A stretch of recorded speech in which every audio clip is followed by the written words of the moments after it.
In Magic the Gathering, creatures that have a mana cost including 5 different colors of mana are pretty challenging to cast. In most formats, it's just not that easy to produce all of that mana consistently enough to get the creature on the battlefield. But the good news is, most creatures that have this kind of challenging cost pay you off for working so hard by having above rate stats, incredibly powerful abilities, or both. To be eligible for this video, a creature had to have all 5 colors of mana in its casting cost. In all, there were 34 such cards, and in this video we'll look at the 10 5-color creatures that have left the biggest impact on competitive Magic the Gathering.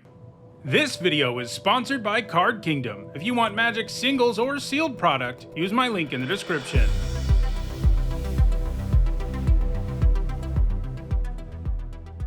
Before we get started, here's a quick reminder on how I rank cards in these videos. A first tier top 8 is worth 2 points, this includes events like Pro Tours, and a second tier top 8 is worth 1 point. This includes events like Regional Championships. At number 10, it's Sliver Queen, which is an apt place to start because it's Magic's first ever 5-color card, which also makes her the game's first 5-color creature. She costs 1 of each of those colors and is a 7/7 with an activated ability that costs 2 generic and spits out a 1/1 Sliver token.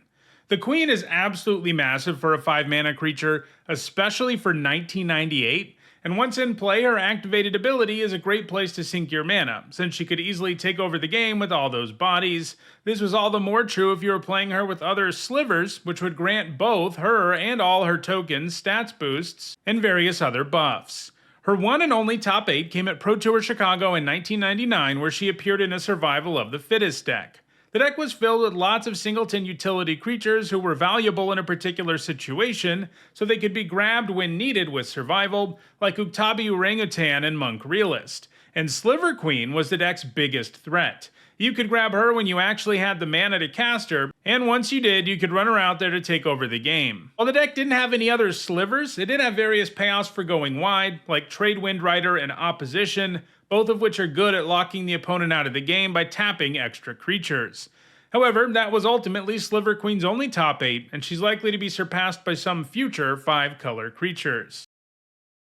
At number 9, it's Sliver Legion. Sliver Queen set the precedent for 5-color creatures more broadly, but she also established the fact that Slivers usually have some 5-color legend in the sets in which they appear, and at this point there are 6 of those in total, 7 if you want to count Alchemy. Anyway, Sliver Legion is less of a 1-card army than the Queen. It's 1 mana of each color for a 7/7 that gives all Slivers +1/+1 for each other Sliver in play. So you do need to already have a Sliver heavy board state for it to really go off, but luckily that's not a huge challenge for a Sliver deck.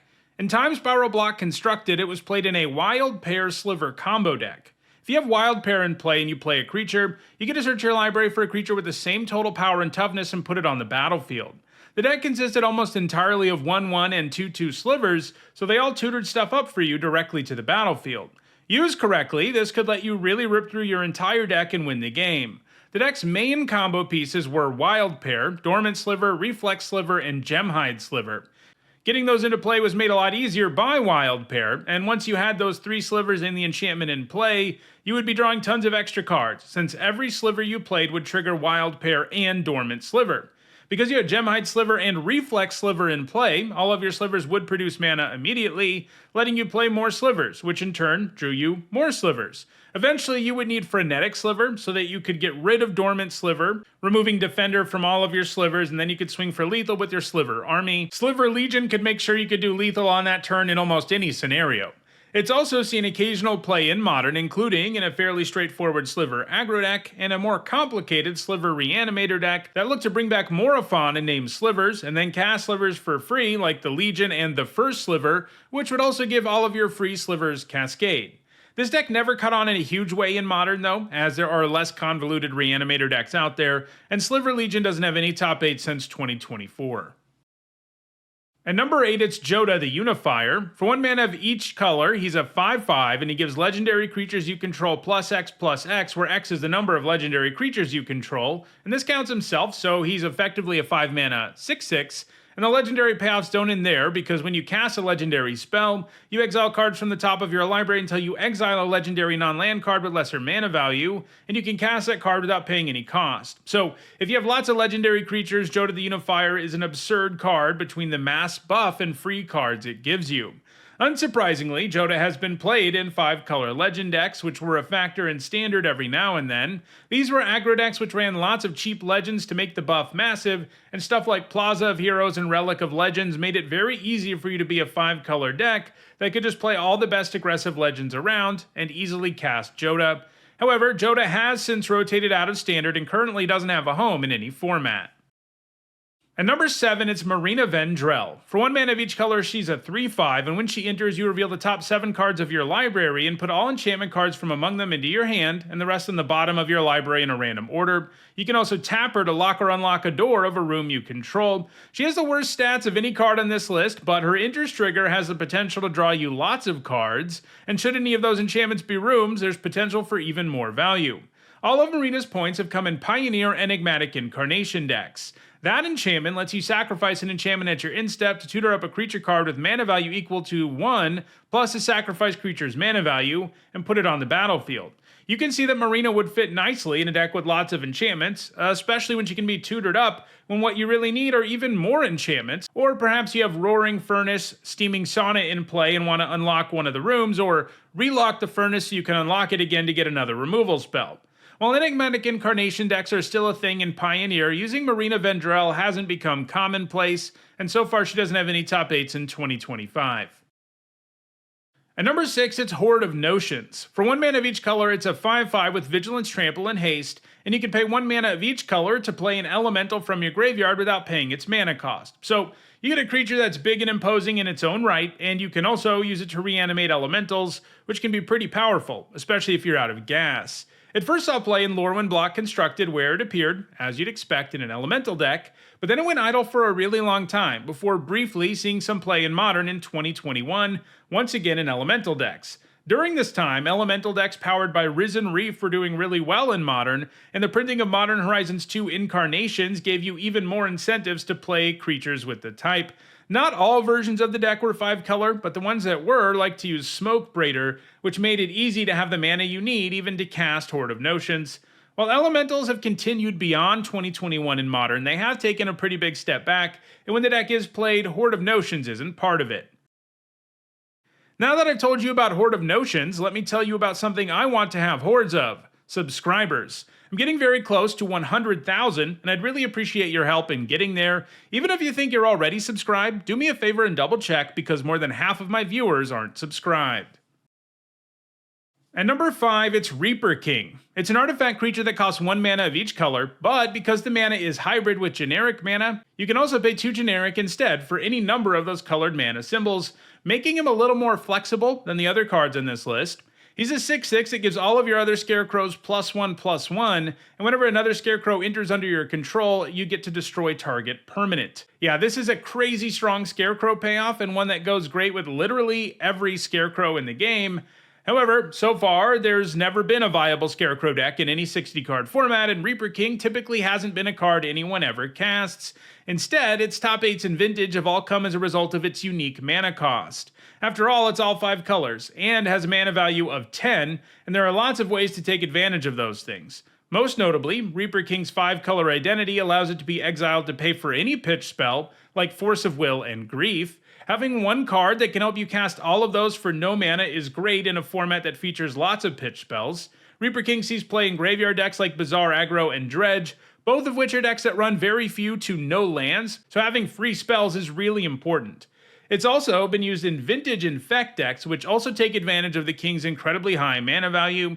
Vintage Infect uses Blazing Shoal, a spell that gives +X/+0 until end of turn to target creature you control, and it can be paid for by exiling a red card from your hand, like Reaper King, and if you go the pitch spell route, you of course pay no mana, and the creature gets +X power, where X is the mana value of the card you exiled. In other words, you can get Blighted Agent into play, and then target it with the Shoal, allowing it to do lethal in a single swing, since that would mean your opponent gets 11 poison counters. Reaper King doesn't have any top 8 since 2023, but it has a chance at becoming more relevant with the release of new Scarecrows in Lorwyn Eclipsed early next year.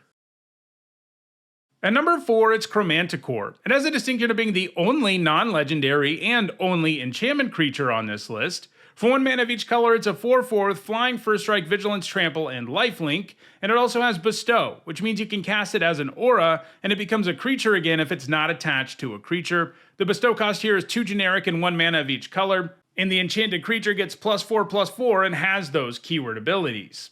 Chromanticore has a pretty sweet slew of keywords that make it, or anything it enchants, into a threat, but kind of like with Reaper King, its points have all come in decks that didn't have a real intention of casting it. Whether it was being played in Standard, Pioneer, or Modern, Chromanticore was always played alongside Soul Flayer, a delve creature with the unique ability to take on the keyword abilities of creatures that are exiled from your graveyard to help cast it. In other words, these decks wanted to get Chromanticore and other keyword-laden creatures into the graveyard very early, and then cast a souped-up Soul Flayer. This was a pretty effective strategy, especially when you were only paying 2 mana for a Soul Flayer with a bunch of keywords. However, this style of deck hasn't put up top 8s anywhere since 2019. At number 3, it's Niv-Mizzet Supreme. For 1 mana of each color, he's a 5/5 with flying and hexproof from monocolored, and he gives each instant and sorcery card in your graveyard that is exactly 2 colors Jumpstart. That means you can pay the cost of the card and discard a card from your hand to cast it and then exile it. So he's a big dragon that's hard to kill with a lot of commonly played removal that also lets you rebuy your best spells provided they are 2 colors. Every single one of its top 8s have come in a single deck, Pioneer, Bring to Light. This 2-colored sorcery loves multicolored mana bases as it becomes more potent the more colors of mana you spend to cast it. Basically, in that deck, you spend 5 mana and get to cast whatever the best 5 mana card in your deck is for a given situation, which is incredibly strong. Niv-Mizzet Supreme is particularly nice alongside Bring to Light, since Bring to Light can grab Niv-Mizzet, and then you can use Niv-Mizzet Supreme's Jumpstart ability to cast Bring to Light from your graveyard again later in the game. Niv-Mizzet Supreme is still putting up top 8s in Pioneer, but the 2 cards in front of it have big leads and are also quite active, so number 3 is probably the best it can ever do on this list. At number 2, it's Progenitus, which is even harder to cast than all the other cards on this list because it's 2 mana of each color, but you get a 10/10 with protection from everything, and if it would be put into a graveyard from anywhere, you reveal it and shuffle it into its owner's library instead. Protection from everything is amazing, and means that nothing can block, damage, enchant, or target Progenitus, making it so that only a narrow number of removal spells can actually deal with it, and that's really scary when you're talking about an unblockable 10/10. With a mana cost like this, you've probably already guessed that people don't try to cast this normally, although they did still design this in such a way that you can't reanimate it. That's because Progenitus never goes to the graveyard, it just gets revealed and gets shuffled back in instead. However, even if you don't have access to graveyard stuff, there are other ways to get Progenitus into play. For example, in Extended, it was accomplished with Hypergenesis, in Modern, it's been achieved with Indomitable Creativity, and in Vintage, it's been done with Oath of Druids. However, Progenitus has put up the most top 8s by far in Legacy, where it's most frequently put into play early using Natural Order. That's a sorcery that lets you sacrifice a green creature to tutor up a green creature and put it on the battlefield, and with fast mana, pulling this off on turn 2 is possible, and accomplishing it on turn 3 is commonplace, and Progenitus, that early in the game, is going to win the game quickly. In addition to seeing play in all those decks that can cheat Progenitus into play, it's also kind of like Reaper King, because it's achieved several top 8s in decks that play Progenitus just because of its 5 colors and enormous mana value. In both Modern and Legacy, it's been played in decks that look to use Blazing Shoal on infect creatures. That type of combo ultimately got Blazing Shoal banned in Modern, so Progenitus has played this role more in Legacy. Progenitus has been fairly active of late, and it doesn't look like it's going to stop anytime soon. It was even reprinted in Foundations, meaning it's going to be in Standard for a very long time. While Standard doesn't always have a good way to cheat a creature like this into play, you can bet that if one is printed in the next few years, Progenitus will see play. But even if it doesn't ever see play in Standard, it's going to continue to put up top 8s, but so is the card in front of it, and that card is Niv-Mizzet Reborn, the second 5-color Niv-Mizzet on the list. For 1 mana of each color, he's a 6/6 flyer with an incredible Enter the Battlefield ability. You get to reveal your top 10 cards, and then for each color pair, you can choose a card that's exactly those 2 colors from among them and put them into your hand, and you put the rest on the bottom of your library in a random order. In the decks Niv is played in, most of your cards happen to be 2 colors, so you play this huge flyer and draw like 4 cards, at which point the game is usually over. He didn't make much noise in Standard because mana wasn't good enough and the card pool wasn't large enough to build a functional deck where he could draw you lots of powerful 2-color cards, but Niv-Mizzet Reborn decks have been a fixture in Pioneer ever since being printed, and he also sees some play in Modern in an eponymous deck. These multicolored focus decks use the aforementioned Bring to Light, which is amazing for grabbing Niv, and it's allowed Niv-Mizzet decks to be successful for several years. While he doesn't see as much play in Modern these days, he is still putting up lots of top 8s in Pioneer, so he's likely to remain at the #1 spot on this list for the foreseeable future. So, those are Magic's best 5-color creatures. Do you like WUBRG creatures? If so, check out the description, where you can find a direct Card Kingdom link for each card that appeared in the video. If you want to make sure you catch future videos, don't forget to subscribe. If you want to catch up on past videos, including many more that look at cards with specific color identities or mana costs, you should see a playlist on your screen shortly. Thanks for watching.